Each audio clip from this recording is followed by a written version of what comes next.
Mr. Nigel Farage. Thank you, Donald. Good evening, everybody. Well, the President wasn't mentioned at all in the Queen's speech today, as had been expected. We thought a state visit was coming this autumn. And, well, what a day it was. I'd said to you yesterday that it would be the most extraordinary spectacle, that the eyes of the world would be on the state carriage as it made its way to the Sovereign's entrance, and I couldn't have been more wrong. Because for the first time since 1974, the whole pomp and circumstance element of the Queen's speech was considerably toned down. She didn't even wear the robes that she normally does. So it was a very, very much reduced and toned down Queen's speech in that way. But it was also a remarkable Queen's speech, not for what was in it, but for what wasn't in it. And I've sort of been wondering, I mean, if you're one of the 13.5 million people that voted for a Conservative manifesto, I wonder how you're feeling this evening, because, the changes to school meals, well, that wasn't there, but it had been in the manifesto. The changes to welfare and social care, albeit very controversial, they, of course, weren't in the Queen's speech. The pension reforms that were being talked about, that wasn't in the Queen's speech. Grammar schools, something that I've campaigned for 20 years, and I genuinely thought we would see a push for grammar schools. That wasn't in the Queen's speech. And perhaps some of you living in the country would have voted Conservative because you thought that there might be a free vote in this Parliament on fox hunting legislation, and that wasn't there either. So there are, I think, likely to be a lot of Conservatives thinking, golly, what did we actually vote for? Well, there were 27 proposed new pieces of law, 8 of which concerned Brexit, and this Queen's speech, unusually again, wasn't for 1 year, as we normally expect, but actually for 2 years. I have to say, I thought the whole thing was pretty unexciting. I thought the Prime Minister did seem somewhat diminished by recent events, including, of course, the election. Perhaps the highlight of the whole thing, as Black Rod summoned the House of Commons to go across to the Peers' chamber to listen to the monarch, perhaps the highlight came from the veteran, beast of Bolsover, Dennis Skinner, who said, we better get a move on. The first race at Ascot starts at 2:30, which I think was certainly the most humorous part of it. But I have to say, there are things that I would like to have seen in this Queen's speech, particularly in areas such as counter-terrorism, where, frankly, the wording was pretty vague, it seemed to me. But I'm asking you, what would you have liked to have seen in today's Queen's speech? And perhaps you're with me on grammar schools, I don't know. If you are, call on 0345 60 60 973. Maybe you were hoping for a free vote on fox hunting. In that case, text me on 84850, or frankly, well, within reason, any suggestion you want that you think might have been a constructive thing for this government to do over the course of the next 2 years, then you can tweet me on @LBC, not forgetting, of course, the hashtag Farage and LBC. And as ever, you can watch us live on Facebook by going to LBC's Facebook page now. Simon in Stockwell, what was missing for you in today's Queen's speech, or was it the complete package? Oh, good evening, Nigel. Pleasure to speak to you. What was missing for me was a problem that's been brewing in this country for years and years and years: safety of the public from terrorism. Yeah. Now, unfortunately, I think the last incidents in this country, I hate to say it, are just a start. I don't like to be a doom-monger, but what I want to see is us, the public, who pay for the army, who pay for the secret squirrels, them ones who follow these people. Apparently there's 20 of them following it, and this is all coming out of taxpayers' money. I'd like to see us, the public, when we get on the train, if they've got not enough armed police, they'll have to put the army. They'll have to put a single unit army person, because at the end of the day, we, the public, we are paying for our protection, Well, Simon, what the Queen's speech said is that they would do whatever it took in terms of giving our police force and our services the powers that they need to deal with counter-terrorism. That is what the Queen's speech said. But then kind of, Simon, it says that sort of thing every year virtually, doesn't it? And I'm a little bit with you on this. I think, given, and don't forget, we've had the incidents here, but don't forget, last night at Brussels Central train station, there was an incident. There was an incident the day before that in the Champs-Élysées, and an incident the day before that in Italy. So some kind of terrorist attempt, albeit mostly by lone wolves, but some kind of terrorist attempt is now, I regret to say, Simon, almost becoming a daily occurrence on the European continent. And I'm with you. What specifically, Simon? So you would like to have seen a commitment to using the army a bit more who are trained to use firearms? Nigel, I was in Paris 3 years ago, and I've got to tell you, I love France as a country. There's people a lot of French people who don't even go to Paris. Now, is this the way we want London to be? Because I can tell you now, I was on the tubes today. There was no... I travelled from... I must have done an 18-mile journey. I had to go somewhere. Yep. I had to change a couple of times. I never saw one policeman. I never saw one army personnel. I walked through barriers that were open. I mean, is that top security? I mean, in the end of the day, it's all very well the politicians being guarded and then being... I'm talking about the public. I think we need to get boots on the ground, no matter what way they do it. The thing is, if there's 20 of them following these jihadists around, we, the public, we should demand protection. And as I said, I was in Paris 3 years ago. I've seen how bad it can get, where people are actually... there's French people... And I have to say, Simon, scared to go to Paris. You do have a point about Paris. I'm afraid Paris really has gone very seriously downhill. And yes, I've heard lots of French people, particularly when I've been in Strasbourg, saying how sad they are to see what Paris has become. Any French listeners, particularly those here in London, who disagree with that and still think Paris is fantastic? Well, Paris is still fantastic. It's just there are parts of it that don't feel very safe. Simon, thank you for your call. Simon thinks the counter-terrorism should have been a lot tougher, and I must admit that is probably my main take out of today as well. Kassam in Mill Hill, come on, what about the Queen's speech? Did you enjoy it? What I enjoyed most about the Queen's speech was what she wore. She wore the EU colours, sort of encouraging unity, sort of inspiring, all people. You don't really believe that, do you? Oh, I believe that every day of the week, seven days a year. I'm telling you that right now. Hang on. Whoa down there. So, OK, I know. Now, this, of course, is the biggest hat week of the year, because it's Ascot. It's Royal Ascot, which started yesterday, and I was supposed to be going tomorrow, but I've had to scrap it because I'm going to the European Summit. And, of course, all the newspapers every week are looking for the best hats, and years ago there was a woman called Mrs. Schilling, and what she wore would often make the front pages. So I get, Kassam, that it is a hat week, and for those that have got no idea what Kassam is talking about, well, the Queen wore a blue outfit. She didn't wear the ceremonial robes, as I mentioned earlier, and she wore a blue hat that had 5 yellow... well, what would you call them, Kassam? Stars? That's what you think, isn't it? That's what you think. So Kassam thinks that she wore the EU flag on her head as a sign that Brexit's been a disaster, and that's exactly what Guy Verhofstadt, the European Parliament Euro fanatic, thinks as well. I've said to Verhofstadt on Twitter, and I say to you, Kassam, I think that's just wishful thinking. Wishful thinking, you might think, but I believe that's completely wrong. It's a fascist statement, if anything. And the days do add up, Nigel. You are my father. And I also believe that if you encourage more security and the Queen can inspire this, it'll be very useful for the future. But you honestly don't think the Queen thinks we should reverse Brexit, do you? No, I do believe that the Queen, she doesn't want to reverse Brexit, but she wants to show that, like like you said yourself, terrorism is increasing on the daily, on the minute. And we need to sort of, as a whole country and as a whole continent, we need to sort of combine together, and just the Queen can show unity.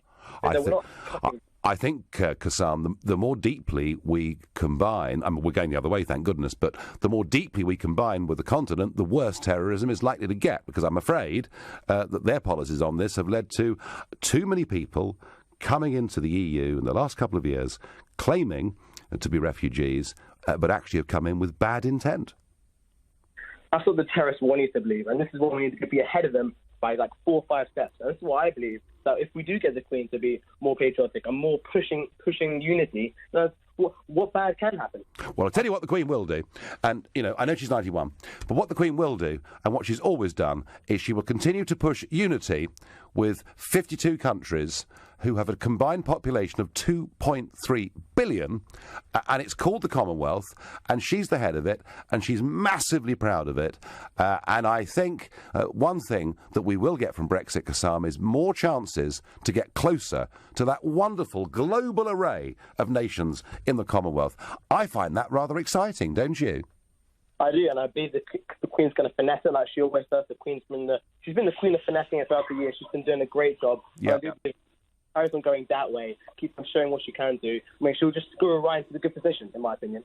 Kassam, thank you for your call. Kassam, a huge fan of the Queen. He thinks whatever she does, she's marvellous, but he believes there was a message of European unity there today from her hat. I have to tell you, I do not believe that. Colin on Facebook says, the Queen's speech shows that Theresa May has no vision. I felt embarrassed that Her Majesty had to read it. And Chris says, I'm so glad that the fox hunting ban stands. I was disappointed with May when she said she wanted to introduce a free vote. Well, disappointed, Chris, you may have been, but kind of...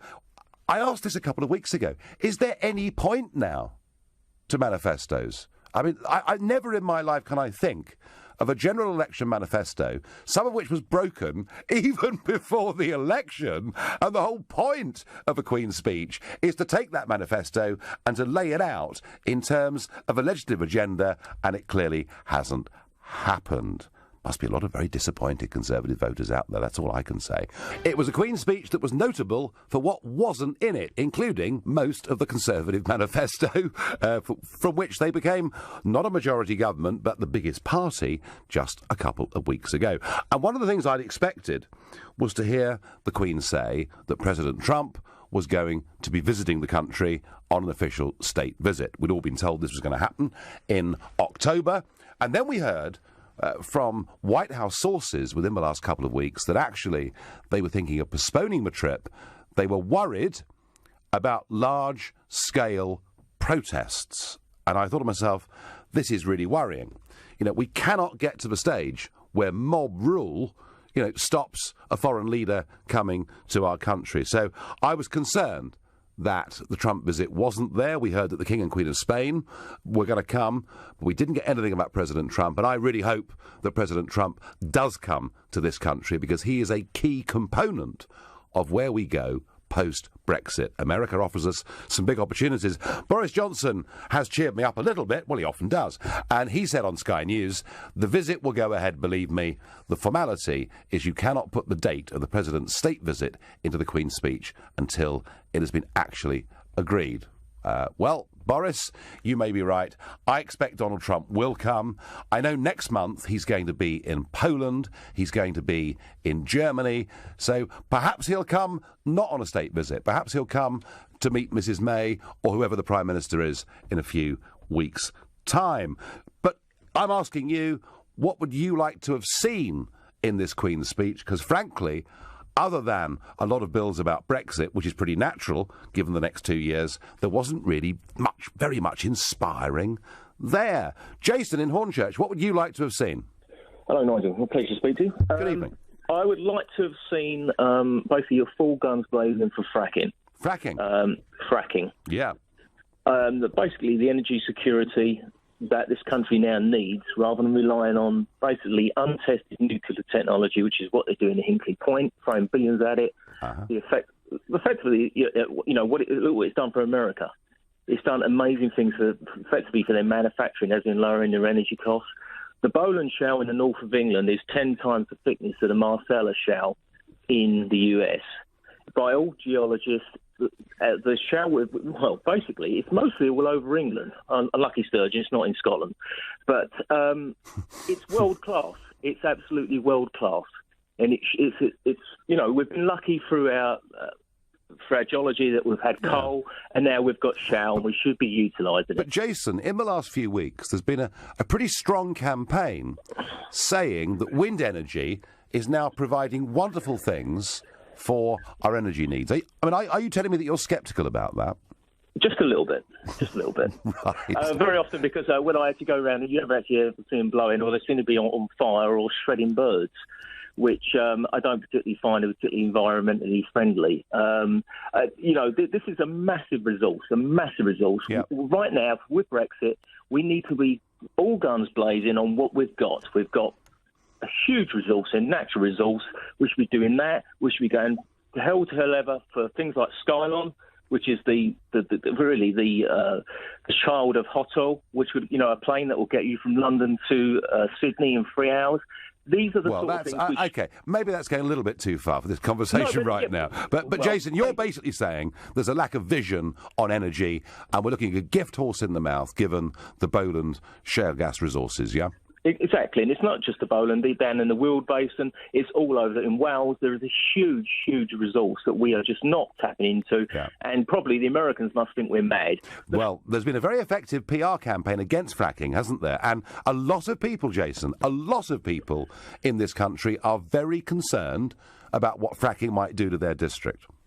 Yes, but as has been proved in America, a lot of these videos that you saw like flames coming out of taps and that they were completely false.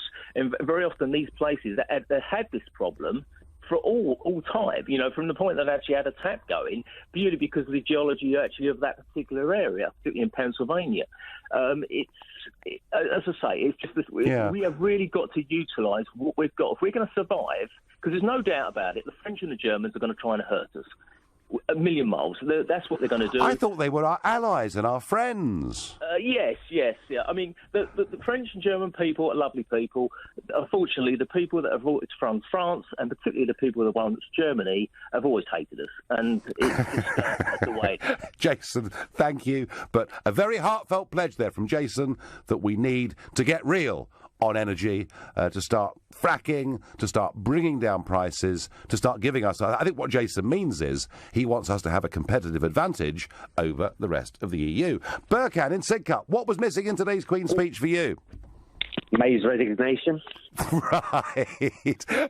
Well, I think, to be honest, they had to sort of get the government going, didn't they? So that wasn't going to happen today. But what's wrong... Come on, what's wrong with Prime Minister May, Burkhan? Well, first things first, before I get started, I just want to say I told you so. Because I rang you a few times and I told you she was purposely trying to lose this election. Everyone says she didn't lose the election. Basically, she's in power, but she's powerless. So let's get that straight. Yes. Second of all, what your last caller said. Now, I'm a big innovator in energy, but I'm not the sort of energy he wants to do. I'm more into wind and solar energy.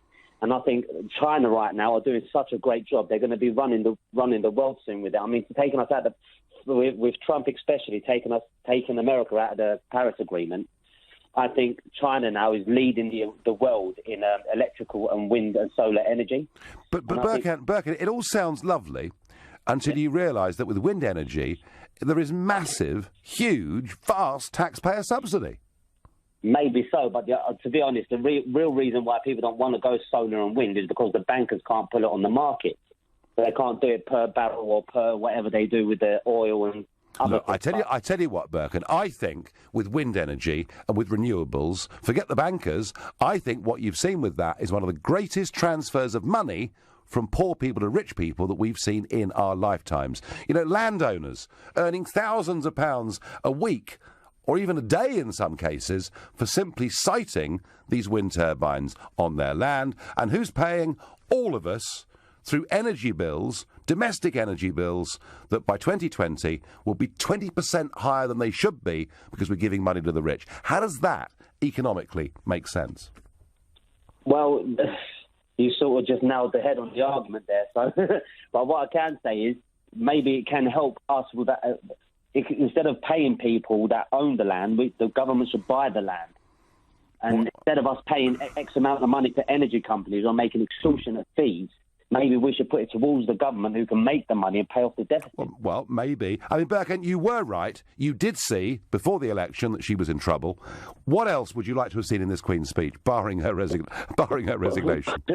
Well, I think me and you both want to see that. But one thing I would like to see is, actually, I just don't want to see anything but her gone, to be honest. I really think she's weak. I think she's cowardly. I think she's hanging on to power like Sylvester Stallone in Cliffhanger. And I just don't believe she should be there. She just doesn't look like she wants to be there. I have to say, she did not look a very happy bunny today, did she? No, I agree with you. Birkin, as ever, hugely entertaining, and I thank you. The Queen's speech. I wanted to hear fair deal for those who have done the right things all their lives. Josie, ex-teacher, robbed of state pension for 6 years, unacceptable waiting times for cancer ops, and chemo. I have to say, you are not alone, Josie. A lot of women feel like that, particularly given what happened on their pensions. Hi, Nigel. I would like to have seen a reduction in the foreign aid budget to put back into our essential services, says Val. Val, I suspect that would pick up quite a lot of support. Glad to see she dropped her plan to reverse the Hunting Act. Well, I think, Mark, in Oxford, the point about that is that she was talking about having a free vote in Parliament as opposed to it being, a conservative policy upon which people would have been whipped. Kathy thinks that the Queen's speech should have included trying to put morals and standards back into our society. Can't run a government on economics only. John, in Northampton, do you think was it a complete package for you or not? Well, the whole thing is not a complete package. It's a waste of time, if you ask me. Right. This government altogether, I think we're just heading down a completely, an alleyway of uncertainty, which only ends with a very bad ending. But either way, we keep going. But I mean, people like you, Nigel, you guys must be fairly intelligent to get to the positions that you've got. Oh, not necessarily, John. No, but go on. Well, I'd assume not. If you can't call it intelligence, I would have thought you've had enough exposure to understand the way the world works. Because the way I see the world is, you just got a whole lot of injustice, and we keep talking about, the threat of ISIS, the threat of Al Qaeda, the threat of this, the threat of that. Do people not understand that there is a war? And there has been a war in the Middle East for the past 50 years. Yeah, go on. If there's a war in the Middle East, that means there's going to be people from the Middle East that hate the Western world. And I think the million-dollar question is, are those wars in the Middle East necessary? And I think the answer is no. Well, I think, John, I think that the Iraq War was perhaps a bit of a turning point with this, wasn't it? To me, it was a disgrace. It's an absolute disgrace, and you've got 1.5 million people dead, at least. For what?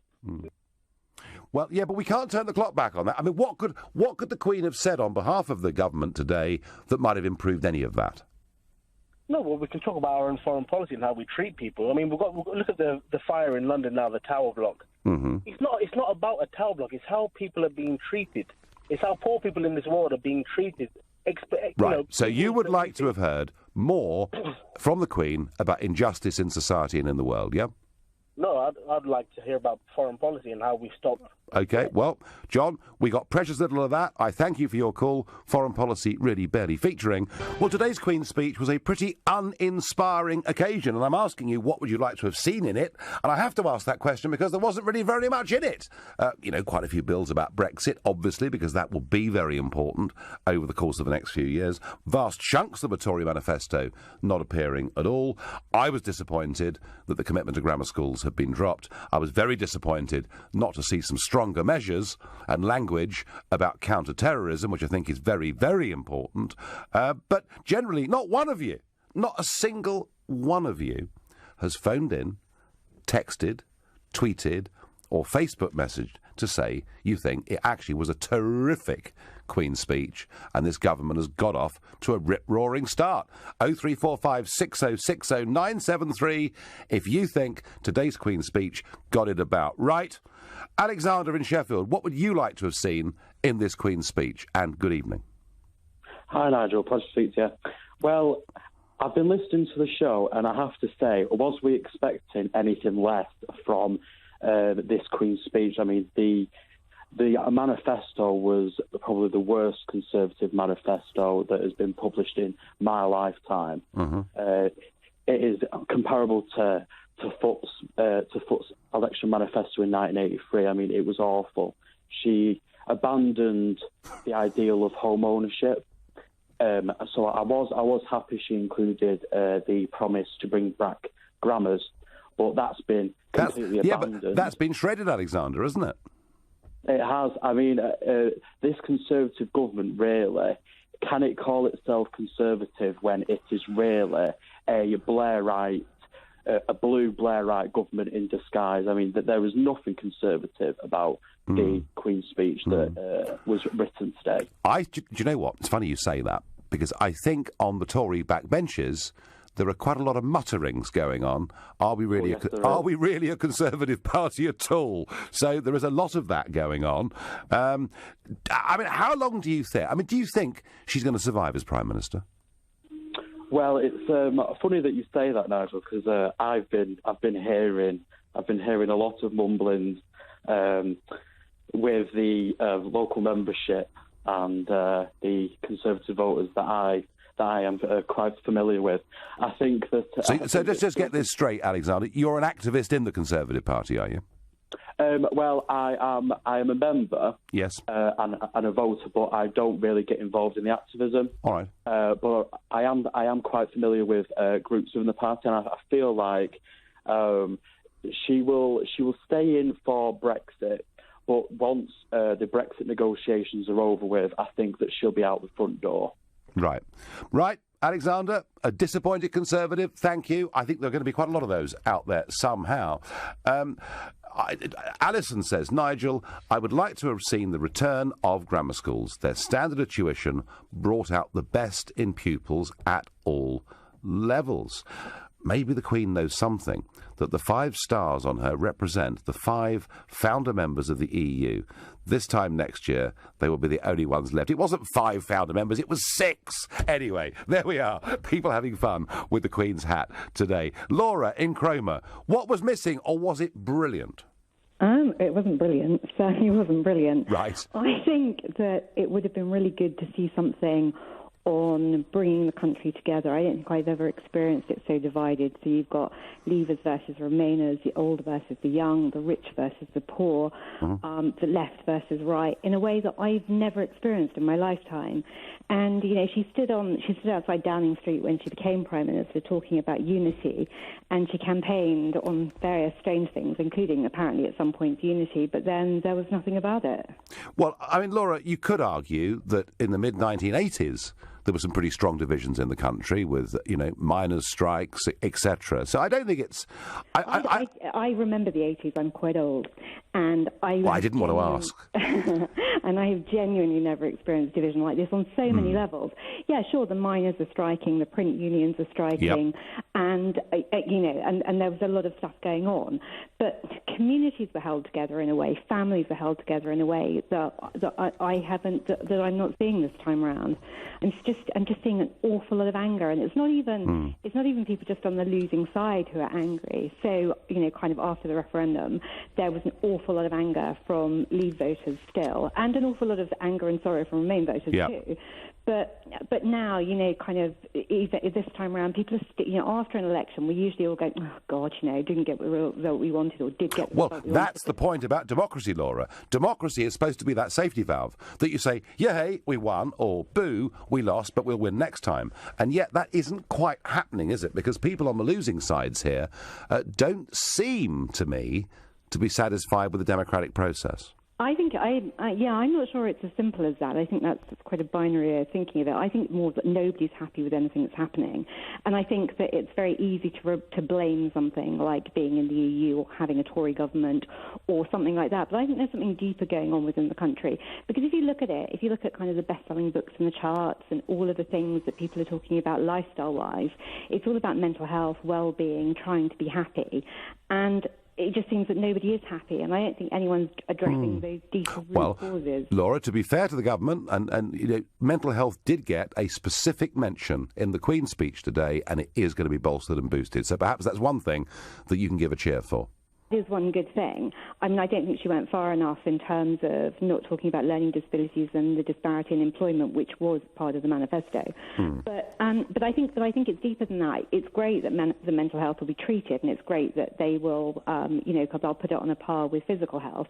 But I don't think anyone's looking at why there are so many mental health problems, and it is because we are an incredibly unhappy, divided country, in part.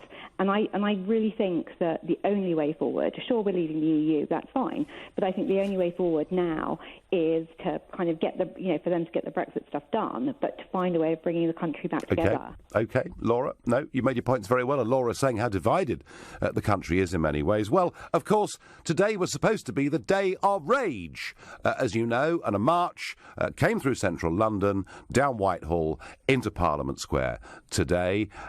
Their numbers were not that great. They did lie in the road and stop the traffic. There was some violence towards a police officer, but perhaps this did not happen on the scale some had feared. Though, on July the 1st, this is planned to happen in a much, much bigger way. And I've been quite critical over the last week of the Shadow Chancellor, John McDonnell, calling for 1 million people to take to the streets to bring down the government. And I repeat the point I just made to Laura in Norfolk. The point about elections is you might not like the result, but you accept the result. We have elections to stop us being violent. Maybe the reason that the crowds of protesters weren't that big today is that it was the hottest day in London since 1976. Perhaps it was simply too hot for the trots. Charles, in Birmingham, what would you like to have seen today in the Queen's speech?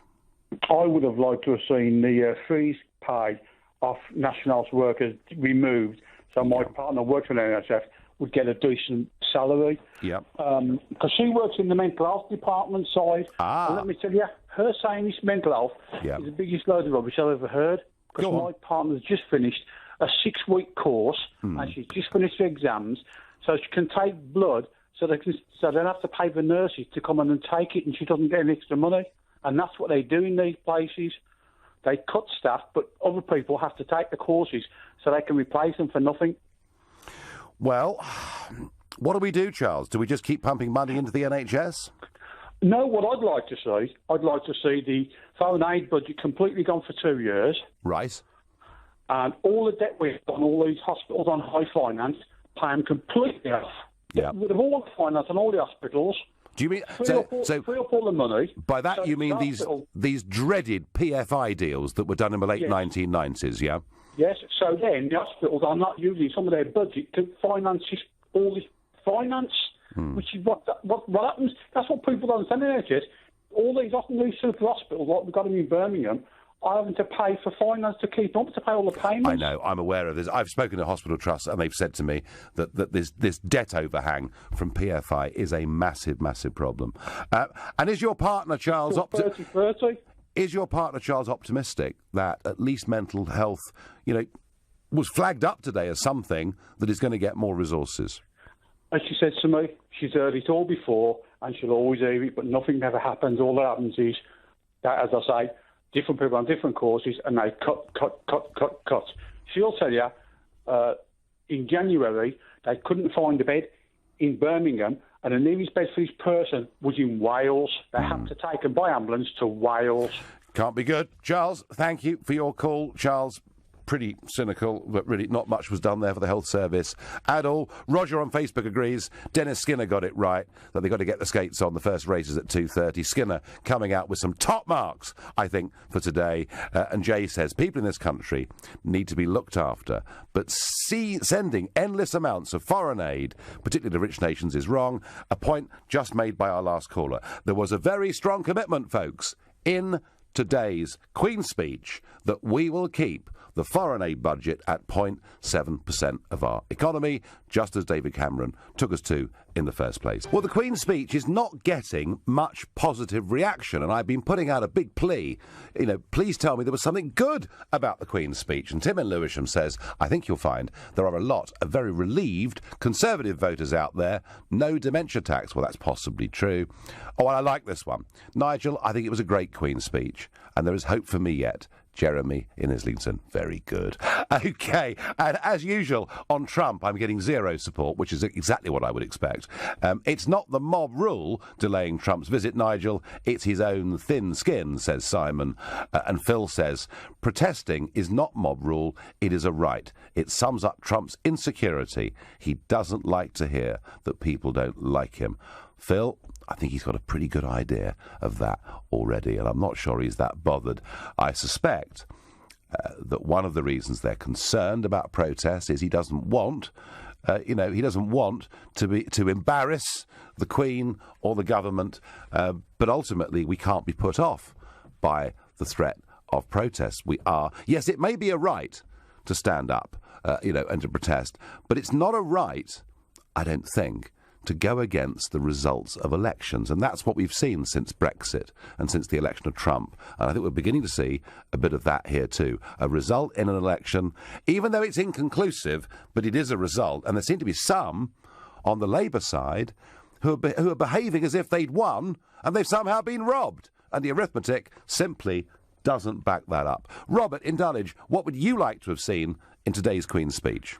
Hi, Nigel. A pleasure to speak to you. Look, the reason I think that keeping the grammar schools is so important is precisely because we have dummies who are being produced in our education system and who are going on to work at the BBC or in government or in... Right. No, I mean, like you say, they don't understand that they've actually lost an election. They don't understand that when you undermine democracy and you turn your country into banana republic, then you are going to be in a much worse state. You may not like a result, but you should respect that result. Now, we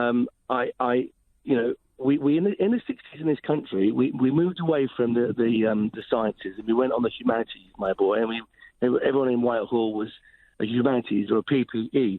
And of course, we all forgot that it was the Victorian engineers who built this country and made it great, X, Y, Z. Look, in Singapore, they are number one in mathematics. Their children are as good as our kids at 16 when they're 13 years old. Do you know, Robert, I met a couple of years ago, I met an American called Jim Rogers. He's a multi-billionaire, I know. Phenomenally successful, and makes big predictions about the global economy. And he'd moved to Singapore and had set up home there. And I was chatting with him over a cup of tea, and he said, my daughter is 14, and she comes home from school in Singapore, and I can't help her with the homework because it's too advanced for me. So that was the endorsement I got for the Singaporean education system. I was in the market for 23 years. I am actually studying to get my PGC as a teacher, and I'm going to go to Singapore because I look at a country that, I mean, everyone's moaning about public services and resources, and it's desperate. I actually spent a year as a teacher a few years ago. Every public service is under strain. The police, the teachers, the nurses, the doctors. But the one thing you're not allowed to talk about is the number of increased demand, the number of increased people who have come to this country. Sure. We can't debate that. I'm half Caribbean, right? Yeah. And I get called racist if I bring it up. Do you know, Robert, I've tried. I remember the leaders' debate I did back in my 2015 general election. We talked about housing. And they all said, we're not building enough houses. And by the way, houses barely got mentioned today in the Queen's speech. We're not building enough houses. And I said, well, it's very difficult to build enough houses if, because of open-door immigration, you haven't got a clue what your population's going to be. And I mean, I was shouted down, Robert, for what I thought was logic. But back to the Queen's speech and the point. Do you think that the introduction, the opening up of more grammar schools across this country would have been a good thing?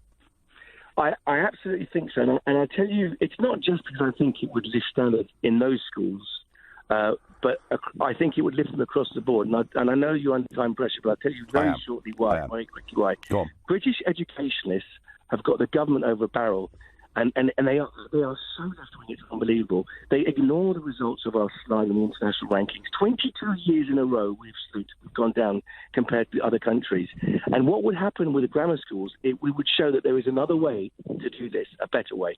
Robert, what is our current global ranking on education? Well, we're number 27 in maths.